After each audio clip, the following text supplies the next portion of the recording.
کم از کم جو پچھلے علماء ہیں وہ تو کہیں کہ ہم اپنے بزرگوں کے بہاف پہ معافی مانگتے ہیں اللہ سے، اور جو پرنٹنگ پریس اس کو چھاپ رہے ہیں وہ کتابوں میں سے وہ عبارتیں نکالی جائیں۔ تو سر میں تو ادھر 10 گھنٹے بول سکتا ہوں ان عبارتوں کے اوپر، میں آج اس طرف جاؤں گا نہیں۔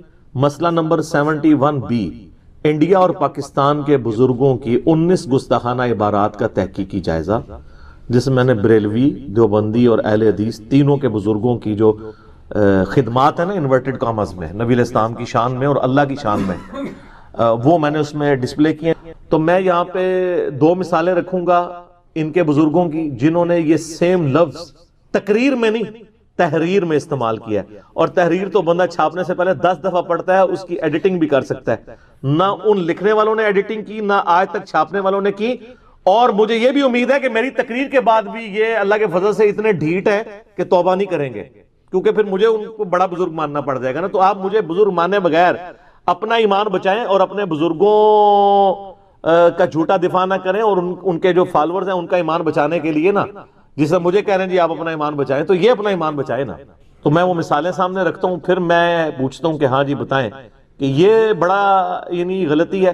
قلم کا پھسلنا یہ بڑی چیز ہے، زبان تو کسی وقت بھی پھسل جاتی ہے، اس پہ تو آپ بینیفٹ آف ڈاؤٹ کسی کو دے سکتے ہیں۔ قلم پھسلتا ہے تو بندے نے پروف ریڈنگ 10 بندوں نے کرنی ہوتی ہے، پر اس کے بعد 100 سال سے وہ کتابیں، اور کئی 100 سال سے چھپ رہی ہیں، تو اب بھی کسی کو نہیں آیا چلے ہم مان لیے یار آپ کو معاف کرتے ہیں، اب آپ پرنٹنگ بند کر دیں۔ تو اب دیکھ لیتے ہیں کتنا ہے یہ ماشاءاللہ جتنے عاشقان رسول بنے ہوئے ہیں نا بریلوی، دیوبندی، اہل حدیث تینوں کے اندر اور اہل تشیع کے اندر، سارے کھل کے پھر سامنے آ جائیں گے، ان کا سارا عشق رسول باہر نکل آئے گا۔ تو میں اسی اعتبار سے انڈیا، پاکستان، بنگلہ دیش، سب کانٹیننٹ میں کروڑوں بریلویوں کے امام اعلیٰ حضرت امام احمد رضا بریلوی المتوفا 1340 ہجری بمطابق 1921 عیسوی ان کی یعنی ڈیتھ والا ایئر ہے، ان کا مشہور کلام جو آج ہم نے شعیب بھائی سے پڑھوایا بھی ہے، جس کی وجہ سے میرے اوپر رکت طاری ہوئی، مصطفیٰ جان رحمت پہ لاکھوں سلام۔ 165 اشعار ہیں، محبت رسول کا اردو شاعری کا شاہکار ہے یہ نعتیہ کلام، لیکن انہی اشعار میں سے ایک شعر ایسا ہے جس میں سیم وہی ورڈ جو پرائم منسٹر کے اوپر یہ گرفت کر رہے ہیں اعلیٰ حضرت نے نبی علیہ السلام کے لیے استعمال کیا ہے، وَلَعُوذُ بِاللَّهِ تعالی، اللہ ان کو معاف کرے، ان سے بھی یعنی قلم، لیکن جو پیچھے وہ ہدایت بخشش ان کا نعتیہ کلام چھاپ رہے ہیں، سلام رضا چھاپ رہے ہیں، اور آپ کو پتا ہے ہدایت بخشش کی پوری شرح بھی 600 صفحوں پہ آئی ہوئی ہے، شرح سلام رضا سینکڑوں صفحوں پہ 165 اشعار کی شرح علماء نے، مفتی محمد خان قادری صاحب نے اور باقی علماء نے جو جید علماء ہیں بریلویوں کے، انہوں نے شرح سلام رضا لکھی ہے، ہم جے پی جیز میں ایڈ کریں گے، اور ان میں اس شعر کا انہوں نے دفاع کیا ہے۔ تو پھر اب ان کے ایمان کا امتحان شروع ہو گیا نا، تو اس ویڈیو کے بعد تو ان کو یہ نکال دینی چاہیے نا چیزیں، باقاعدہ دفاع کیا ہے۔ شرح سلام رضا باقاعدہ آپ کو مارکیٹ سے مل جائے گا، جس میں 165 اشعار جو مصطفیٰ جان رحمت پہ لاکھوں سلام، وہ جو اشعار ہیں ان اشعار کے ایک ایک شعر کے اگینسٹ جو قرآن و حدیث کے دلائل ہیں انہوں نے وہ پبلک کے سامنے رکھے۔ تو اس میں سے میں آپ کو ایک شعر سناتا ہوں، نقل کفر نہ باشد، میں صرف آپ کو 25 نمبر جو شعر ہے اس میں وہ ہے، کثرت بعد قلت پہ اکثر درود، عزت بعد ذلت پہ لاکھوں سلام، وَلِعَوْذُ بِاللَّهِ تعالی۔ اب انہوں نے شرح اس کی بڑی پیاری کی ہوئی ہے، اب وہی جس طریقے کی وہ لیم ایکسکیوزز دیوبندی اور بریلویوں نے اپنے بزرگوں کے گستاخیوں کے لیے کیے نا، انہوں نے بھی اپنے بابا جی کی گستاخی کے لیے وہی لیم ایکسکیوز کیا۔ وہ کہتے ہیں جی اس کی شرح کرتے ہوئے، میں وہ اوریجنل امیجز بھی وہ کہتے ہیں کثرت بعد قلت پہ اکثر درود، بالکل ٹھیک ہے کہ اس ہستی پر کثرت کے ساتھ درود ہوں جن کو اللہ تعالیٰ نے قلت کے بعد کثرت دے دی۔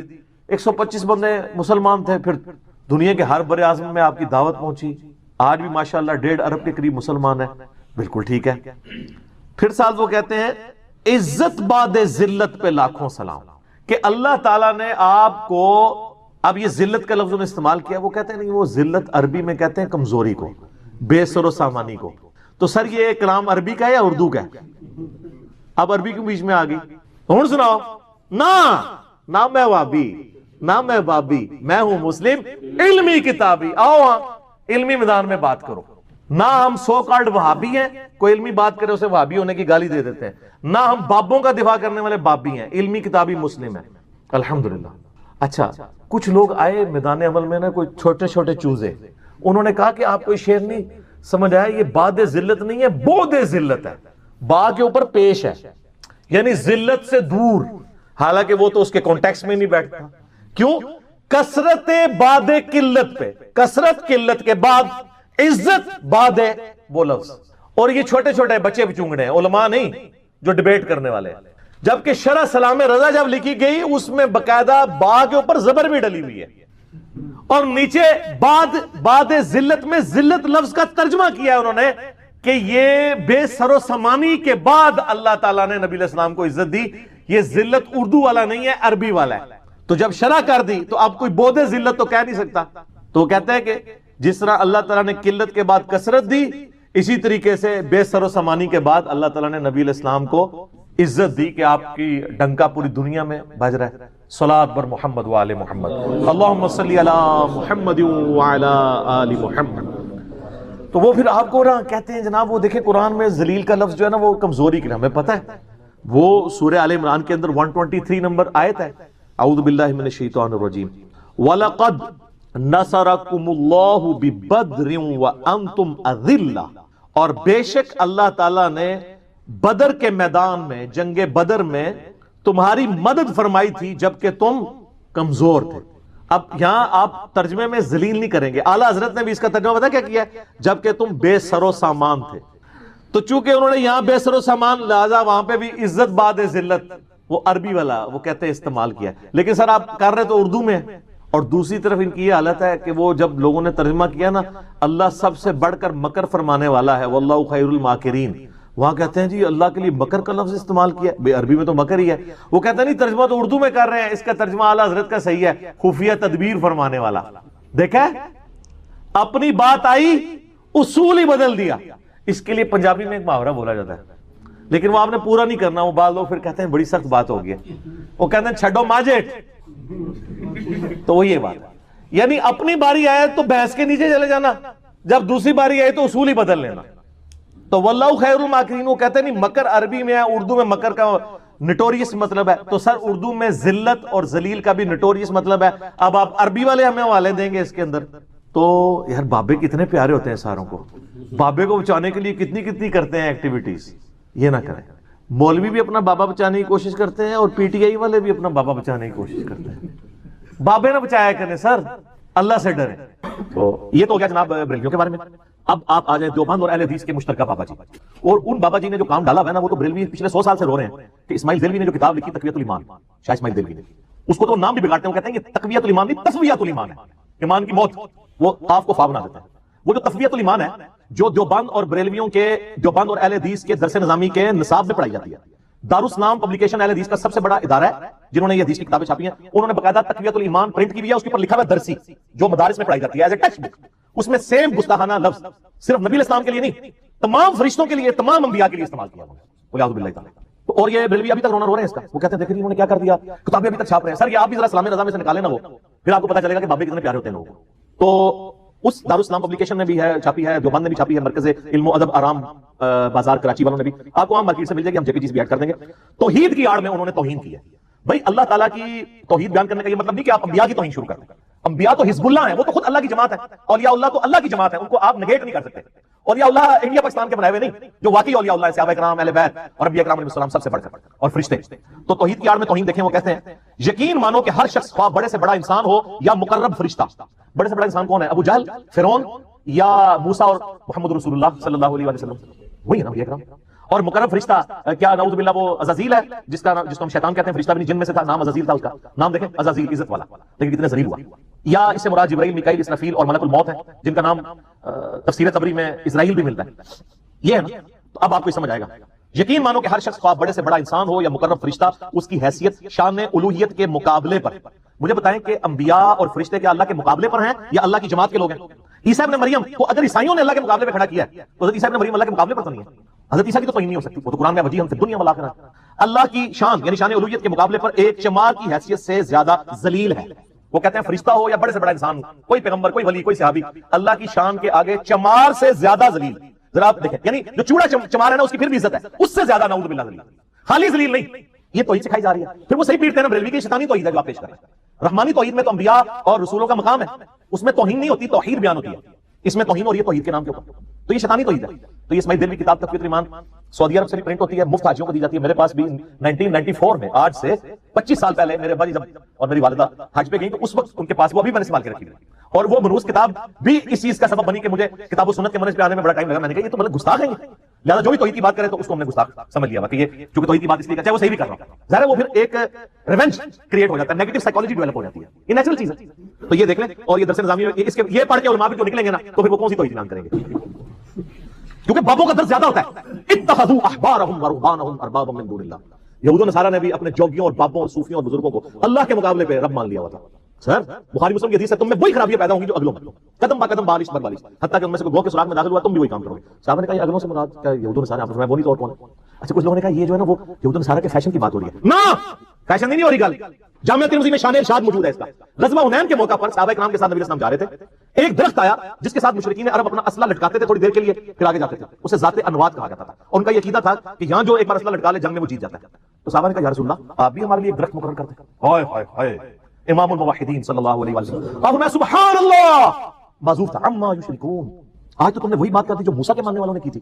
سورۃ الاعراف آیت نمبر 138 آپ نے پڑھی کہ جب موسیٰ علیہ السلام اپنی قوم کو لے کر 12 لاکھ کے لشکر کو جو صحابہ تھے ایک قوم کے پاس سے گزرے جو بتوں پہ اعتکاف کی ہوئی تھی، انہوں نے کہا ہمارے لیے بھی ایک بت مقرر کرتے ہیں ہم اس پہ اعتکاف کریں، تو انہوں نے کہا سبحان اللہ اس جاہل قوم کے کیس میں اللہ کی پناہ میں آتا ہوں۔ اور پھر یہی ہوا نا موسیٰ علیہ السلام پھر گئے کوئی طور پہ پیچھے انہوں نے بچڑا بنا بھی لیا، بت بنا بھی لیا، تو نبی علیہ السلام نے اس بت پرستی کے ساتھ اپنے صحابہ کرام کے اس قول کو تشبیہ دی، وہاں پہ آپ نے فرمایا تم بھی اگلے لوگوں کے پیچھے چل پڑو گے، یعنی جس میں یہود و نصارہ شرک کی طرف گئے تھے نا میری امت بھی یہی کام کرے گی۔ یہ فیشن کی بات نہیں ہو رہی، وہ ڈاکٹر آصف اشرف جلالی صاحب توحید کانفرنس کرتے ہیں، اس کانفرنس میں ہر وہ فارم جو شرک کیا اس کو صحیح ثابت کرنے کی کوشش کرتے ہیں، انہوں نے یہ بات کی تھی کہ اس میں تو فیشن کا ذکر ہے اور پرانیاں گلاں پرانے بہانے پرانے جھوٹ، ان کو اللہ تعالیٰ نے ایک چیز میں نہیں کہنا چھوڑ دیتی ہے داخل کر دیا، یہ اب آپ کے جھوٹ نہیں چلیں گے، تو وہی خرابیاں آپ کو بابا پرستی کی یہاں پہ اتخذوا احبارهم ورهبانهم اربابا من دون اللہ، سورہ التوبہ آیت نمبر 31، وہی کام انہوں نے بھی شروع کر دیا۔ تو اس کے بعد میں ریکویسٹ کروں گا جو اہل حدیث کے شیر پنجاب ہیں لاہور کے مولانا ابتسام الہی ظہیر صاحب حافظہ اللہ تعالی، انہوں نے بھی بڑا گلا پھاڑ کے تقریر کی ہے۔ تو سر آپ کے تو درس نظامی کے کورس میں تقویت الایمان میں یہ ذلیل لفظ پڑھایا جا رہا ہے سارے نبیوں سارے فرشتوں کے، تو سر اگلا جمعہ ہو جائے پھر ایک بار جھوم کے پھر کہہ دو نا کہ نہ میں بابی نہ میں بابی، میں ہوں مسلم علمی کتابی ہوں، پتہ لگے گا نا۔ تو کہتے کیا مسئلہ ہے توبہ کر لے، سر بڑا بڑا مسئلہ ہے تو ہی کرو نا، مشورہ دے دو نا، پتہ لگ جائے گا کرتے ہو کہ نہیں درس نظامی کا کورس۔ اچھا پھر مسئلہ پتہ کھڑا ہوگا جب یہ ہو گیا تو لوگوں نے کہنا وہ سر پھر مجدد انجینئر صاحب ہوئے نا، اس تصور سے ہی نا ان کو سر سے لے کے پاؤں کے تلووں تک ایک شوق لگے گا، اس کی وجہ سے وہ اپنے ایمان کا سودا کر لیں گے۔ میں آپ کو پریڈکشن کر رہا ہوں نہیں کریں گے، نہیں نکالیں گے، یہ لکھ لیں، کیونکہ اگر نکالنا ہوتا تو 100 سال سے بریلوی پیٹ رہے تھے ان کے کہنے پہ نکال دیتے، نہیں بریلوی پیٹ رہے تھے کہ آپ نے یہ لکھا ہوا ہے، جو بندیوں نے خود کہا انہوں نے کہنا تھا، جو بندیوں کو تو اپنا اب ہے وہ اسماعیل دہلوی، بلکہ ان میں لڑائی ہوتی ہے وہ کہتے ہیں ہمارا ہے، وہ کہتے ہیں ہمارا ہے، کیونکہ وہ رفع دہن بھی کرتا تھا نا، پہلے حدیث کہتے ہیں وہ ہمارا ہے، اور جب وہ مناظرے آتے ہیں آپ کو پتہ ہے وہ طالب الرحمان صاحب اور مفتی انیس قریشی کا مناظرہ ہے، جب طالب الرحمان صاحب کے گھٹنے ٹیکنے پڑے تو انہوں نے کہا نہیں یہ جو بندیوں کا ہمارا ہی نہیں ہے، حالانکہ آج بھی کم از کم 2-3 مسجدیں اسلام آباد میں اسماعیل دہلوی کے نام پہ اہل حدیثوں کی۔ کہتے ہیں حضرت علی کے اصحاب میں سے تھا، تابعی تھا، ان کے ساتھیوں میں سے تھا، جب حجاج ابن یوسف نے شیعان علی کے اوپر ظلم کیے تو یہ چھپ کے ابان بن ابی عیاش کے گھر میں اس نے پناہ لی، پوری زندگی اس کے ساتھ رہا، مرتے مرتے یہ کتاب اس کے حوالے کی اور کہا کہ میں تو جا رہا ہوں تو یہ کتاب امانت ہے تیرے پاس، امت تک پہنچانی ہے۔ اس کے بعد ابان بن ابی عیاش اس کتاب سے روایتیں بیان کرتا تھا، اب یہ نہیں پتا کہ یہ روایت اس کتاب میں لکھی بھی ہوئی تھی کہ نہیں، یہ وہ خود سے بیان کرتا تھا، کیونکہ ابان بن ابی عیاش خود کذاب ہے، کذاب بندہ اگر روایت بیان کر رہا ہو تو اس کی اتھینٹسٹی خود ہی ختم ہو جاتی ہے۔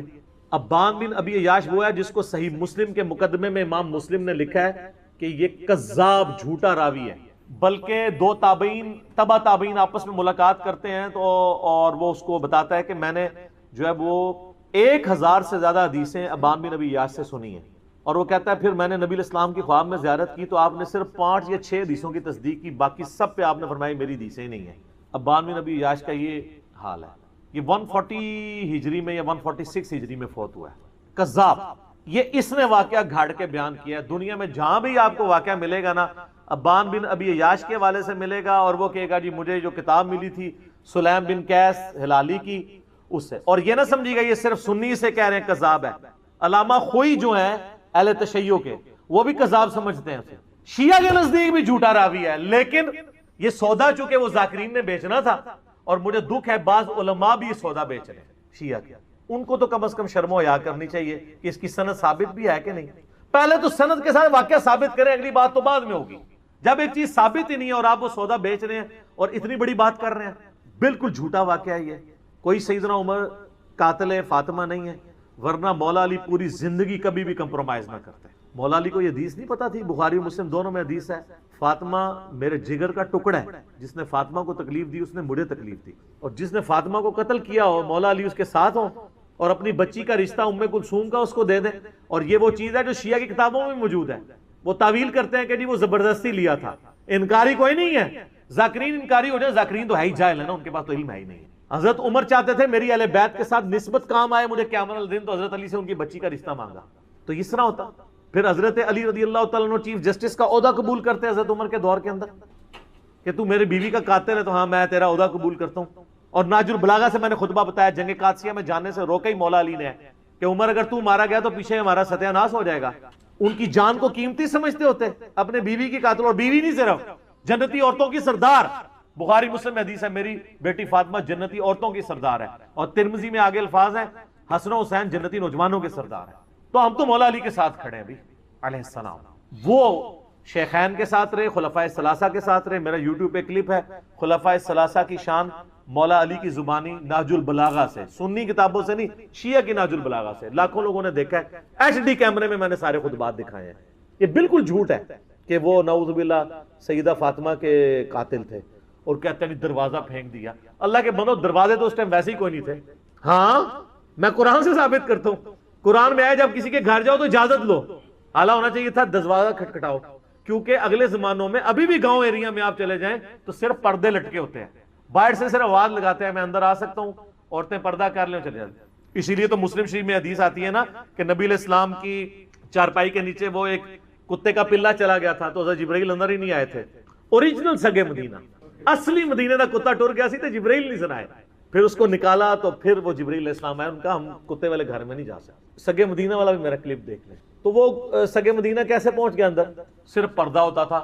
آج بھی آپ اپنا دروازہ ختم کریں، پردہ لگائیں، بلیاں کتے یہ سارا کچھ آنا شروع ہو جائیں گے گھر، کیونکہ وہ کچن کے اندر پہنچیں گے. چوہے چونکہ ان کو وہ چھوٹی سی جگہ سے بھی نکل جاتے ہیں، اس لیے ان کو اجازت لینے کی ضرورت نہیں پڑتی. چوہے تو ماشاءاللہ آپ کے گھروں میں ہوں گے، یہ آپ کو پتہ ہی ہوگا، بھگترے ہوتے ہیں سارے چوہے. تو پینٹاگون کے اندر اتنے ہیں، آپ پتہ ہے ان کو بھی آئے دن وہ سیلنگ اتار کے تو سپرے کرنے پڑتے ہیں. چوہے تو سر امریکہ میں نہیں جیت سکتا، ایڈی اوڈی شاید چوہا.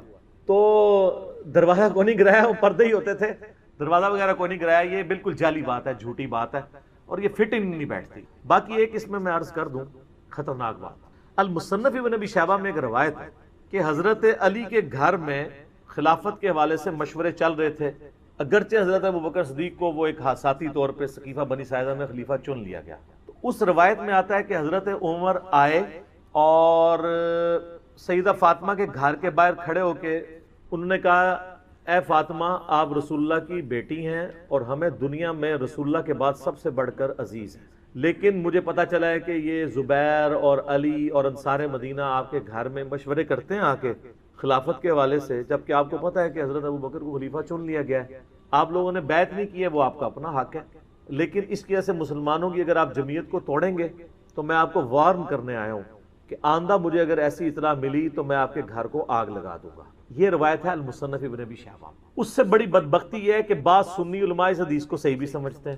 ہمارے جیلم شہر میں نا شیخ زبیر علی زئی صاحب کے نافرمان شاگرد غلام مصطفیٰ ظہیر صاحب حفظہ اللہ تعالی من الجنت والناس، انہوں نے باقاعدہ السنہ رسالے میں اس حدیث کا دفاع کیا ہے. اور ان کا اگر کوئی اس حدیث پہ یہ کہے گا نا کہ اس حدیث سے تو حضرت عمر کے بارے میں یہ مسئلہ کھڑا ہو رہا ہے، اور بخاری و مسلم حدیث ہے جس نے فاطمہ کا دل دکھایا اس نے میرا دل دکھایا، اور قرآن کی آیت ہے کہ جو اللہ اس کے رسول کو اذیت دیتے ہیں ان الذین یؤذون اللہ ورسولہ لعنہم اللہ فی الدنیا والآخرہ، دنیا اور آخرت کی زندگی میں اللہ کی لعنت ہے ان پہ، ان کے لیے عذاب تیار کر رکھا ہے. تو وہ کہتے ہیں میں ان کو یہ جواب دوں گا کہ اس سے تو حضرت فاطمہ کی فضیلت ثابت ہو رہی ہے کہ دیکھیں اس میں حضرت عمر کہتے ہیں کہ آپ ہمیں رسول اللہ کے بعد سب سے بڑھ کر عزیز ہیں. تو حضرت فاطمہ کتنی محبت کرتے تھے حضرت فاطمہ کے ساتھ حضرت عمر. ان کو وہ پہلا حصہ نظر آیا، اگلا نظر ہی نہیں آیا کہ انہوں نے کہا میں آگ لا دیں گا تیرے. نعوذ باللہ من ذالک، یہ کسی کی جرت نہیں ایسی بات کر جائے. تو میں نے اس کے خلاف آواز بلند کی کہ میں اس روایت کو صحیح نہیں مانتا. اور وہ کیسے؟ مولانا اسحاق صاحب ان دنوں زندہ تھے، میں نے ان سے یہ چیز خود ڈسکس کی تھی. ان کا بیٹا یہ روایت ہی جعلی ہے. میں نے کہا کیوں؟ وہ کہنے لگے اس میں جو راوی ہے نا حضرت عمر کا غلام زید بن اسلم، اور اسلم جو ہے وہ حضرت عمر کا غلام تھا.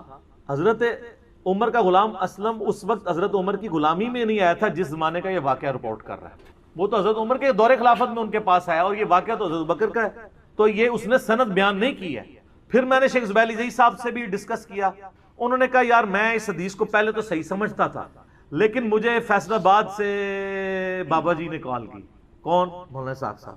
مولانا اسحاق صاحب جو ہے شیخ زبیلی زئی صاحب کے بھی استاد ہیں ان معنوں میں. تو مجھے انہوں نے کہا شیخ صاحب بات یہ ہے کہ یہ روایت کو اگر آپ صحیح مانیں گے تو حضرت عمر کو کیسے بچائیں گے؟ یہ تو سند ہی پوری نہیں ہے اس کی, کیونکہ جو راوی بیان کر رہا ہے اس نے وہ زمانہ نہیں پایا. اگر وہ صحابی ہوتا تو ہم اس کی روایت قبول کر لیتے کہ کسی اور صحابی سے سنا ہوگا. تابعی کی روایت چھوٹی بھی نہیں قبول ہوتی.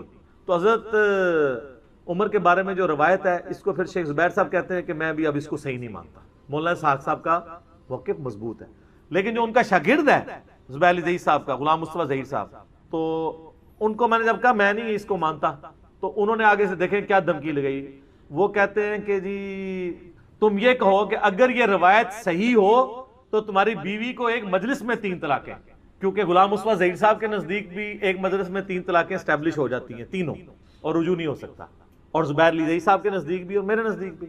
تو یہ ان کا تقیہ کلام ہے کہ چلو اس کی بیوی فارغ کرو. تو میں نے ان کو پتا کہ میں نے پھکی والا جواب دیا, میں نے کہا اگر یہ روایت صحیح ہو تو مسلک اہل حدیث کو 3 طلاقیں, جس مسلک میں حضرت عمر کی ایسی توہین بیان ہو. کیسی وڈی پھکی دی تھی. میں کہا میری بیوی نو نہیں تو آڈے فرقے نو 3 طلاقاں, جس فرقے میں یہ روایت صحیح ہو. یا سنہ رسالے میں دفاع کیا ہوا انہوں نے اس روایت کا. ہمارے نزدیک یہ روایت بالکل جعلی ہے, اور یہ نعوذ باللہ من ذالک انتہائی گستاخی ہے, چاہے کسی نے بھی کیا کہ حضرت فاطمہ کو جا کے کوئی دھمکی لگائے اس طریقے. تو دھمکی تک تو مصنف ابن ابی شیبہ سے چلیں, وہ لولے لنگڑے محدثین کا سہارا لے کے جو آج کے دور کے جو صحیح کہتے ہیں. امام ابن ابی شیبہ نے تو تحقیم نہیں کی ہوئی ہے, وہ معاملہ چلا لیتے ہیں, لیکن اگلا جو واقعہ وہ تو کہیں بھی نہیں لکھا ہوا. وہ کہتے ہیں جی جب دھمکی دی تھی تو پھر لگا بھی دیتی ہوئے گی تو مار بھی دیتا ہوئے گا. وہ آگے پھر اس کے آگے سٹوری جوڑ لیتے ہیں. میں نے بتایا نا ہمارے ملک میں اگر کسی کی فضیلت میں 10 ہے نا تو ایک بندہ آ کے 10 اور لگاتا ہے, دوسرا 10 اور, وہ لاکھ تک پہنچا دیتا ہے. تو وہ غلوب ہوتا چلا جاتا ہے. تو یہ روایت جو ہے نا جی بالکل اصول محدثین کے اوپر باطل ہے, اور ہم اس روایت کو نہیں مانتے. باقی رہ گیا باغ فتق والا مسئلہ, اس کے اوپر بھی میں نے مختصر گفتگو کی تھی کہ یہ مینیجریل ایشو تھا. اس کو اگر آپ اس حوالے سے ویسے لیں گے تو میرے بھائی پھر مسئلہ جو ہے وہ ابو بکر عمر کا نہیں ہے, مسئلہ پھر مولا علی کا بھی بن جائے گا, چاہے وہ امت کے مفاد میں بھی ہو. لیکن مسئلہ بہت بڑا ہے نا, کیونکہ آپ علیہ السلام فرما رہے ہیں جس نے فاطمہ کو تکلیف دی اس نے مجھے تکلیف دی. رسول اللہ کو تکلیف دینے کا معاملہ کہاں تک جاتا ہے؟ چلے الٹیمیٹلی آپ کی بات مان لی کہ انہوں نے امت کے مفاد میں کیا, تو آپ کو امت کا مفاد عزیز نہیں ہے کہ آپ بکواس کرنے بند کر دیں, قیامت کے دن کے لیے چھوڑ دیں. جب مولا علی خاموش ہو گئے اس مسئلے میں تو آپ کیوں اپنی زبانوں سے اس طرح کی باتیں کرتے ہیں؟ اور یہ بات یاد رکھیے گا کہ یہ بات ٹھیک ہے کہ حضرت ابوبکر کی جو خلافت ہے نا جس طریقے سے قائم ہوئی ہے نا وہ کیٹاسٹرافک کنڈیشن میں ہوئی ہے. اور میں اپنی طرف سے بات نہیں کر رہا, میں نے یہ کربلا والے ریسرچ پیپر میں یہ ساری حدیثیں ڈالی ہیں. یہ میں ذرا اس کا تعارف بھی کرا دوں میرے بھائیو. یہ میں نے ایک ریسرچ پیپر لکھا ہے واقعہ کربلا کا حقیقی پس منظر 72 صحیح الاسناد احادیث کی روشنی میں. 72 کا ٹائٹل تو شہدائے کربلا کی نسبت سے ہے, احادیث اس میں 200 سے زیادہ ہے, جس میں میں خلفائے راشدین سے شروع ہوں, سیدنا عمر کی شہادت سے شہادت حسین تک. حقیقی خلفائے راشدین کون ہیں؟ شہادت عثمان کے اصلی اسباب, جنگ جمل, صفین, نہروان, حضرت معاویہ کا دور ملوکیت, صلح حسن, اس کے بعد یزید کی ولی عہدی, اور الٹیمیٹلی حضرت حسین ابن علی کی مظلومانہ شہادت رضی اللہ عنہما وعلیہم السلام. اس کی سافٹ کاپی آپ ہماری ویب سائٹ ahlsunnatpak.com سے فری ڈاؤن لوڈ کریں. 5B ریسرچ پیپر ہے, ہارڈ کاپی فری, اور اس کے ساتھ باقی ریسرچ پیپرز ہیں ٹوٹل 9. 3 اذکار کارڈ ہے, وہ آپ منگوا سکتے ہیں. صبح 9 سے مغرب تک ہماری اکیڈمی کا نمبر کھلا ہوتا ہے, +92 کے کوڈ کے ساتھ 32159000162, اور پاکستان سے کریں گے تو 032159000162. کال کریں, اپنا ایڈریس ٹیکسٹ میسج کریں, فری کاپی آپ کے گھر آ جائے گی. ایک کاپی تو ہم سب کو فری دیتے ہیں. تو اس میں نے یہ ساری حدیث بیان کی ہیں. اس میں حضرت عمر کا فتویٰ ہے, انٹرنیشنل نمبر کے مطابق صحیح بخاری میں ہے 6830. یہ بڑی ڈیٹیلڈ حدیث ہے بالکل. صحیح بخاری میں آتا ہے, عبداللہ ابن عباس کہتے ہیں کہ میں منا میں تھا, عبد الرحمن بن عوف اور امیر المومنین عمر ابن خطاب بیٹھے تھے, حضرت عمر کا دور تھا. تو کسی نے آ کے شکایت کی کہ لوگ تو بار چیما گوئے کر رہے ہیں کہ جب عمر مر جائے گا تو ہم فلاں شخص کو اپنا خلیفہ چن لیں گے. تو حضرت عمر کو غصہ آیا, انہوں نے کہا کہ ان کی جرت کہ مومنین کے مشورے کے بغیر خلیفہ چن لیں گے, مسلمانوں کے مشورے کے بغیر, میں یہیں پہ خطبہ دوں گا. تو عبد الرحمن بن عوف نے کہا امیر المومنین یہاں پہ تو ہر طرح کے لوگ آئے اور ابھی یہ بات پھیلی بھی نہیں، آپ واپس جا کے مدینہ شریف میں خطبہ دیجیے گا سینئر صاحب کو. اور اس پہ میں اکثر کہتا ہوں کہ اگر یہ یوٹیوب پہ بات آئی ہوتی نا، حضرت عمر کا یوٹیوب پہ کلپ چڑھتا، ظاہر ہے سپر پاور چیلنج ہو رہی تھی. آپ دیکھتے ہیں ذرا سا مسئلہ ہوتا ہے، ٹرمپ کا ٹویٹ آ جاتا ہے، وہ پھر پینٹاگون میں بیٹھ کے بات نہیں کرتا، وہ ٹویٹ کرتا ہے کہ سارے کان کھول کے سن لو. تو حضرت عمر واپس آئے، بخاری کے الفاظ ہیں، انہوں نے مدینہ شریف میں خطبہ دیا. ابن عباس کہتے ہیں کہ میں اس خطبے میں ایسا تھا کہ میرا گھٹنا حضرت عمر کے ممبر کے ساتھ جڑا ہوا تھا. تو انہوں نے کہا یہ جو لوگ اس طرح کی باتیں کر رہے ہیں اور پلی یہ لے رہے ہیں کہ حضرت ابو بکر کو بھی تو بغیر مشورے کے چن لیا گیا تھا. تو انہوں نے کہا ہاں ایسا ضرور ہوا تھا، لیکن حضرت ابو بکر کی خلافت کو کوئی مستقبل کے لیے دلیل نہ مانے. یعنی حضرت عمر خود بھی مانتے تھے کہ وہ اس طریقے سے نہیں چنا جانا چاہیے تھا. اور پھر تم میں سے کون ابو بکر جیسا ہو سکتا تھا؟ اس وقت حالات ایسے بنے کہ ہمیں مجبوراً ایسا کیا گیا. حضرت عمر کو حضرت ابو بکر نے نامزد کیا، لیکن وہ کئی ہفتے مشورے چلے ہیں. اس کے بعد تو حضرت عمر نے تو 6 رکنی کمیٹی بنائی ہے، پہلے بھی مشورے سے ہوا ہے، دھونس کے ساتھ نہیں ہوا. تو حضرت عمر نے کہا کہ اگر کسی نے یہ کام کیا اور کسی کو اس طرح کا خلیفہ چنا تو اس کا انجام قتل و غارت ہوگا. یعنی وہ خلافت اسٹیبلش ہی نہیں ہوگی. ہم یزید کی خلافت کو اسٹیبلش ہی نہیں مانتے. ہمیں کیوں آپ کہتے ہیں حضرت حسین نے خروج کیوں کیا؟ ہم اسے قیام مانتے ہیں، اس لیے کہ اس کو خلافت کو اسٹیبلش ہی نہیں مانتے. ایک عورت ایک خامد کے عقد میں نہیں آئی ہے تو وہ خامد نکاح سے پہلے اپنی بیوی کو خامد کے فضائل سنا سکتا ہے؟ جب بنے گی پھر دیکھی جائیں. ایک خلیفہ کی خلافت اسٹیبلش ہی نہیں ہوئی ہے، دھونس اور بدماشی کے ساتھ ہوئی ہے. اس میں نے درجنوں حدیث بخاری مسلم سے کوٹ کی ہیں. تلوار کے زور کے اوپر بیعت لی گئی ہے، وہ تو اسٹیبلش ہی نہیں ہوئی ہے. وہ سقیفہ بنی ساعدہ کی حدیث بھی بخاری مسلم میں ہے، جس کی طرف حضرت عمر نے اشارہ کیا. بڑی لمبی حدیث ہے. یعنی سیدنا ابو بکر عمر بیٹھے ہوئے تھے نبی الاسلام کی یعنی میت، تو لوگ سب رو رہے تھے. تو ایک بندہ آگے بتاتا ہے کہ وہاں تو سقیفہ بنی ساعدہ کے اندر تو سعد ابن عبادہ کو لوگ خلیفہ بنانے لگے انصار میں سے. حالانکہ انہوں نے کہا کہ یار یہ کوئی موقع ہے ہم ایسا کریں. انہوں نے کہا پھر بعد میں پچھتاؤ گے، اگر بیعت ہوگی تو لڑائی شروع ہو جائے گی. تو مجبوراً یہ میت سے اٹھ کے گئے اور یہ کہتے ہیں جنازہ نہیں پڑھے. جنازے پڑھے ہیں یار، جنازہ تو 3 دن تک ہوتا رہا. خلافت تو پہلے دن اسٹیبلش ہو گئی تھی. ایویں جھوٹ بولتے ہیں. لاکھوں لوگوں نے جنازہ پڑھا ہے نبی علیہ السلام کا. سوموار کی صبح وفات ہوئی ہے، بخاری مسلم میں آتا ہے. سوموار پورا دن، سوموار کے بعد پوری رات، پھر منگل پورا دن، منگل کی رات، بدھ پورا دن، بدھ کی رات کو دفن کیا گیا. وفات النبی کے اوپر لاکھوں لوگوں نے میری ویڈیو دیکھی. آپ وفات النبی اور نبی علیہ السلام صلی اللہ علیہ وسلم کا نام لکھ کے میرا نام لکھیں تو وہ کھل جائے گا. اچھا، وہاں پہ سعد ابن عبادہ کی لوگ بیعت کرنا چاہ رہے تھے. اب ظاہر ہے بخاری مسلم کی حدیث ہے خلافت صرف قریش میں رہے گی.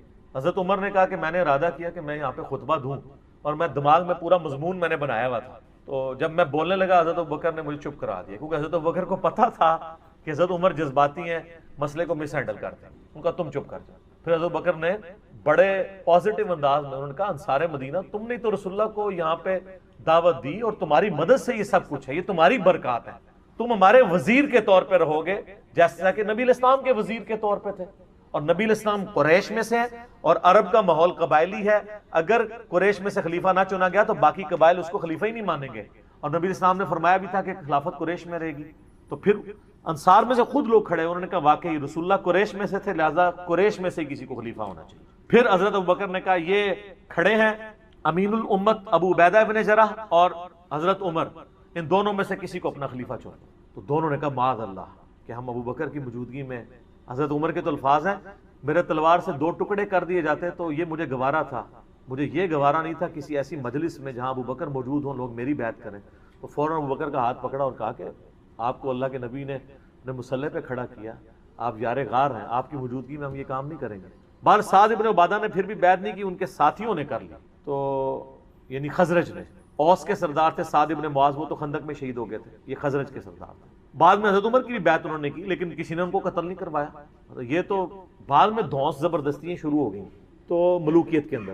حضرت علی نے بھی نہیں کیا تھا خوارج کو. جب وہ حضرت علی کے فوجیوں کو قتل کرنا شروع ہوئے تو ایز اے لاسٹ ریزارٹ جن لوگوں نے جتھا بنایا، چاہے خوارج ہوں چاہے جمل ہو صفین، وہ جتھا بنانے کے اوپر ہوا تھا ریٹ آف دی گورنمنٹ کو چیلنج کرنے پہ. اب بخاری مسلم کے آگے الفاظ ہیں کہ جب یہ بیعت ہو گئی پھر 6 مہینے تک حضرت علی نے بیعت نہیں کی. حضرت علی کے دل میں یہ دکھ تھا کہ انہوں نے مجھے کیوں نہیں مشورے میں شامل کیا، ہم اہل بیعت ہیں. ان 6 مہینوں میں حضرت فاطمہ بھی بیمار ہوئی، فوت ہو گئیں.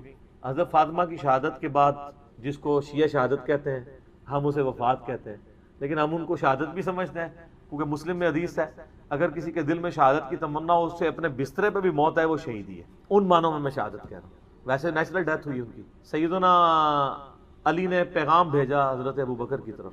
اس حدیث میں آتا ہے بخاری مسلم کی کہ لوگ جب تک فاطمہ زندہ رہی تو حضرت علی کے ساتھ پھر بھی کچھ تعلق تھا، بعد میں لوگوں نے آنکھیں ماتھے پہ رکھنا شروع کر دی. حضرت علی نے حضرت ابوبکر کو پیغام بھیجا کہ میرے گھر آئیں.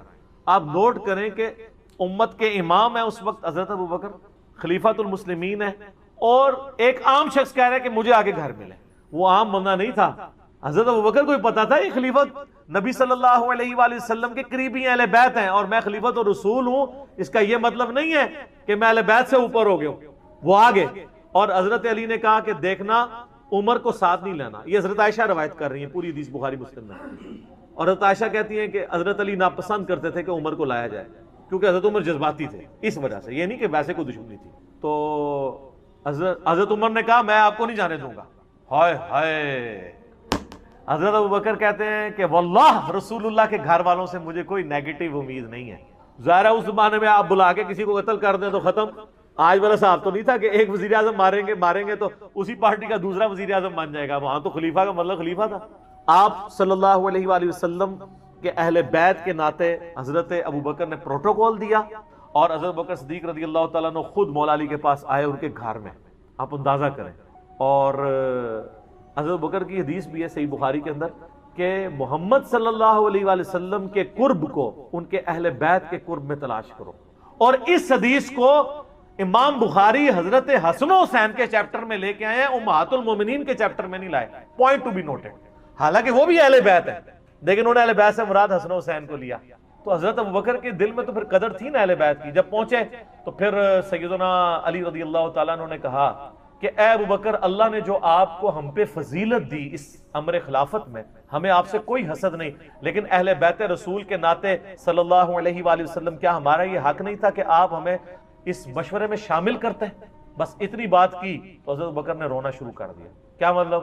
مان لیا کہ مسئلہ مس ہینڈل ہوا ہے، اگرچہ بد نیتی سے نہیں ہوا، وہ خزرج کی وجہ سے مس ہینڈل ہوا سقیفہ بنی ساعدہ میں. وہ جب رونا شروع کیا تو حضرت علی نے کہا بس. پھر حضرت ابوبکر نے کہا اللہ کی قسم مجھے رسول اللہ کے گھر والے اپنوں سے بڑھ کے عزیز ہیں. واہ. حضرت علی کی بھی آگے دیکھیں للہیت. حضرت علی اس وقت بھی کہہ سکتے ہیں ابوبکر میں بیعت کرتا ہوں، جاؤ باہر جا کے اناؤنسمنٹ کر دو. نہیں، جو اوپن فتنہ تھا اس کو اوپنلی دبایا اور کہا کہ میں ظہر کے بعد اعلانیہ پبلکلی مسجد نبوی میں آپ کی بیعت کروں گا تاکہ کسی کو وہم باقی نہ رہے. بخاری مسلم کے الفاظ ہیں، ظہر کی نماز کے بعد حضرت ابوبکر ممبر پہ چڑھے، خطبہ دیا اور حضرت علی کی بیعت میں ڈیلے کی وجہ بیان کی، اور اس کے بعد حضرت علی ممبر پہ چڑھے اور انہوں نے حضرت ابوبکر کے فضائل بیان کیے. حضرت ابوبکر نے حضرت علی کے فضائل بیان کیے اور حضرت علی نے حضرت ابوبکر کے، اور پھر کہا کہ میں بیعت کرتا ہوں. اور اس حدیث کی کنکلوژن ان الفاظ پہ ہوتی ہے کہ پھر سارے مسلمان حضرت علی سے خوش ہو گئے. لیکن ان 6 مہینوں میں کسی نے تلوار کی دھونس پہ حضرت علی سے بیعت نہیں لی ہے، اس لیے کہ انہوں نے پارٹی جتھا نہیں بنایا. لیکن آپ ملوکیت کے دور میں آ جائیں، یزید کے ابا جی نے اپنی زندگی میں زبردستی بیعت لی اپنے بچے، حالانکہ خود زندہ ہیں. ایک بار میں 2 خلیفوں کی بیعت ہو بھی نہیں سکتی کہ میں جب مروں گا تو یہ ہوگا. صلح حسن سائیڈ پہ رہ گئی جس میں یہ طے تھا کہ امت کو شورا پہ چھوڑو گے. تو یہ فرق ہے. حضرت عثمان کو دیکھ لیں، 300 بندوں نے 40 دن تک گھر کا گھیراؤ کیا ہے، کسی کو قتل نہیں کروایا. الٹا صحیح بخاری میں 695 نمبر حدیث ہے، صحابہ پوچھ رہے ہیں کہ نماز کیسے پڑھیں ہم ان کے پیچھے، مسجد پہ انہوں نے قبضہ کر لیا. انہوں نے کہا نماز تو مسلمانوں میں نیکی کا کام ہے، نیکی کے کاموں میں ان کا ساتھ دو، برائی سے الگ رہو. انہی باغیوں کے پیچھے نماز پڑھو. امام بخاری نے باب باندھا ہے باغی اور بدتی کے پاس پیچھے نماز پڑھنے کا حکم. حضرت عثمان کی خلافت سٹیک پہ ہے، پھر بھی حضرت عثمان کہہ رہے ہیں کہ نہیں، اولو العلم قائما بالقسط. میرا انکار کیا نا تو اسلام سے نہیں نکل گئے، نمازیں ان کے پیچھے پڑھو. اور تو ہنو کہانی کرائی گئی ہے کہ یہ کوئی یہودی سازش تھی. تو حضرت عثمان کہتے تھے یہودیوں کے پیچھے نمازیں پڑھو. یہ آپ ذرا شہادت عثمان کے جعلی نہیں اصلی اسباب بخاری مسلم کی روشنی میں اس میں پڑھیں گے نا اس پمفلٹ میں تو آپ کو پتہ چل جائے گا. تو بات کہاں سے کہاں چلی. مولا علی ابوبکر کے ساتھ بھی رہے، عمر کے ساتھ بھی رہے، عثمان کے ساتھ بھی رہے رضی اللہ عنہم اجمعین وعلیہم السلام اجمعین. لہٰذا اگر یہ سیدنا عمر قاتل فاطمہ ہوتے نعوذ باللہ من ذالک تو ایسا معاملہ نہ ہوتا. جھوٹ نہ بولا جائے، مصائب کو چسکا لے کے بیان کرنا بغیر سند کے، اور اس میں بالکل علم کی پرواہ نہ کرنا اور جذبات کے ساتھ کھیلنا لوگوں کے، یہ بالکل علمی ظلم ہے. باقی میں نے حدیث قرطاس جو ہے وہ کاغذ قلم والی حدیث، وہ کہتے ہیں نا جی وہ نبی الاسلام کو آخری وقت میں وصیت نہیں لکھنے دی، اس کے اوپر 3 گھنٹے کا لیکچر دیا ہے. مسئلہ نمبر 55B وصی رسول کون ہے اور حدیث قرطاس کا تحقیقی جائزہ. میں نے ثابت کیا ہے کہ نبی علیہ السلام کا وصی قرآن ہے. اور پولیٹیکل سکسیسر نبی الاسلام کی وصیت سے نہیں بلکہ صحابہ کی اجماع امت سے حضرت ابوبکر ہے. وصی کوئی بھی نہیں. اس لیے ہم وصی رسول نہیں کہتے حضرت ابوبکر کو, خلیفہ تو رسول کہتے ہیں. وصی کوئی نہیں, وصی قرآن ہے. ٹھیک ہو گیا.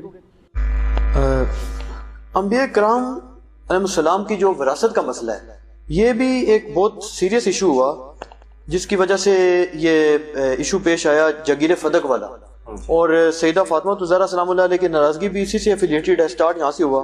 تو اس مسئلہ پہ تھوڑی سی روشنی ڈالیں کہ کیا یہ احادیث سے صحیح موجود ہیں, اہل سنت اور اہل تشیع دونوں کے حوالے سے بتائیں کہ کیا انبیاء کرام کی وراثت نہیں ہوتی یا وراثت علمی ہوتی ہے, تو پھر ناراضگی کا کیا ایشو بنا؟ مسئلہ یہ ہے میرے بھائیوں کہ جو باغ فدق کا ایشو ہے, لفظ فدق ہے, لوگ فدق بولتے ہیں, باغ فدق بھی نہیں ہے, جاگیر فدق ہے. ایک باغ نہیں تھا, ایک خاص اراضی تھی.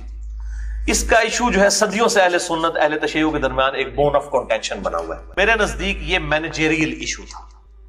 اگر حضرت ابوبکر الصدیق رضی اللہ تعالیٰ عنہ نے اپنے پاس اس کو رکھا اس بنیاد پہ کہ نبی صلی اللہ علیہ وسلم کے بہاف پہ میں اب خلیفہ ہوں, مجھے امت نے چنا ہے, تو آپ صلی اللہ علیہ وآلہ وسلم کی جگہ میں مینجمنٹ کروں گا, باقی اس کے جو معاملات ہیں وہ اہل بیت کو ہی جاتے تھے. ٹھیک ہے, تو یہ ان کا موقف بالکل ٹھیک تھا. اور اگر وہ حضرت فاطمہ کو دے دیتے, جیسا کہ بعد میں عمر بن عبدالعزیز نے جو ہے وہ آل فاطمہ کو دے دیا, تب بھی درست ہوتا. تو یہ مینیجریل ایشو تھا, اور اس میں سیدہ فاطمہ جو ناراض ہوئیں, اب یہ ناراضگی جو ہے ان کی سیدنا ابوبکر صدیق رضی اللہ تعالی عنہ کے ساتھ ایک بشری تقاضے کے تحت تھی. اس پہ نعوذ باللہ یہ فٹ کرنا کہ جی وہ صحیح بخاری اور مسلم کی حدیث کہ جی فاطمہ میرے جگر کا ٹکڑا ہے, جس نے اسے تکلیف دی اس نے مجھے تکلیف دی, نعوذ باللہ من ذالک. سیدنا ابوبکر صدیق تو سوچ بھی نہیں سکتے تھے. ٹھیک ہے, جس ابوبکر صدیق کی حدیث بخاری کے اندر 3751 ہے کہ محمد کی محبت کو اہل بیت کی محبت میں تلاش کرو, وہ کب یہ کر سکتے تھے؟ ٹھیک ہے, وہ ایک بعض کا دنیاوی طور پہ بھی کبھی ایسے اختلاف آ جائے تو ناراضگی ہو, یہ بات ٹھیک ہے. بخاری اور مسلم میں موجود ہے کہ وفات تک سیدہ رہی ہیں, سیدنا علی نے رات کو ان کو دفن کیا ہے, ابوبکر عمر کو نہیں بتایا. ظاہر ہے ایک معاملہ چل رہا تھا اس وقت, اور یہ دنیاوی اعتبار سے اس طرح کی ناراضگی ہو جاتی ہے. بل فتویٰ فٹ نہیں کرنا چاہیے. اس طرح کی ناراضگیاں تو مطلب بعض کا سیدنا علی اور فاطمہ کے درمیان بھی ہو جایا کرتی تھی, اس لیول کی تو نہیں لیکن ہو جاتی تھی, تو اس طرح فتویٰ نہیں لگانا چاہیے. باقی وراثت کا جو ایشو ہے بخاری اور مسلم میں ڈیٹیل موجود ہے کہ انبیاء کرام علیہ السلام کی وراثت جو ہے وہ تقسیم نہیں ہوتی.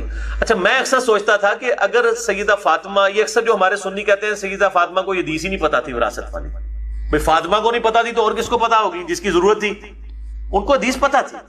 بیسیکلی یہ مینجمنٹ کا ایشو تھا کہ میں آپ نبی صلی اللہ علیہ وسلم کی وارث ہوں, تو آپ کے بہاف پہ میں اس کو مینج کروں گی. تو سیدنا ابوبکر صدیق نے اس لیے وراثت والی حدیث ان کو یاد کروائی کہ بھی نبیوں کا تو وارث ہی کوئی نہیں ہوتا. جب وارث نہیں ہوتا تو تولیت والا مینجمنٹ والا ایشو آپ کے حوالے کیسے کر دیا جائے؟ تو ان کی علمی وراثت ہوتی ہے انبیاء کرام علیہ السلام کی, تو یہ فزیکل وراثت اس طریقے سے تو نہیں ہوگی. جب وراثت نہیں ٹرانسفر ہوتی ہے تو آپ یہ مینجمنٹ کیوں مجھ سے مانگ رہی ہیں؟ میں مینجمنٹ اس کو چلاؤں گا. تو یہ کوئی نعوذ باللہ اس طرح کی کوئی گستاخی والا معاملہ نہیں تھا. ایک ان کا ایک اپنا, اور وہ ڈیسیژن کر سکتے تھے. ظاہر مسلمانوں نے ان کو خلیفہ چنا تھا, اگر وہ دوسرا ڈیسیژن بھی کر دیتے تب بھی ٹھیک ہوتا. تو یہ ڈیسیژن, یہ ظاہر امت کے لیے ایک آزمائش بنتی ہیں. اس طرح کی جو چیزیں ہو جاتی ہیں بعد میں آزمائش بن جاتی ہیں. بالکل نیک نیتی پہ مبنی تھا. اب دیکھیں اس کے جواب میں سیدہ فاطمہ نے, بخاری مسلم میں آپ حدیثیں اٹھا کے دیکھیں, کہیں نہیں ملتا کہ انہوں نے کہا ہو کہ نہیں نہیں یہ تو بات آپ غلط کر رہے ہیں, انکار نہیں کیا. بس صرف وہاں سے ناراض ہو کے چلی گئی. اور جس طرح ایک بیٹی بھی کبھی اپنے باپ سے ناراض ہو جاتی ہے کسی معاملے میں, کوئی ایک ان کی خواہش تھی, ایک چھوٹی سی ضد تھی یا خواہش تھی, اس کو پورا نہیں کیا گیا.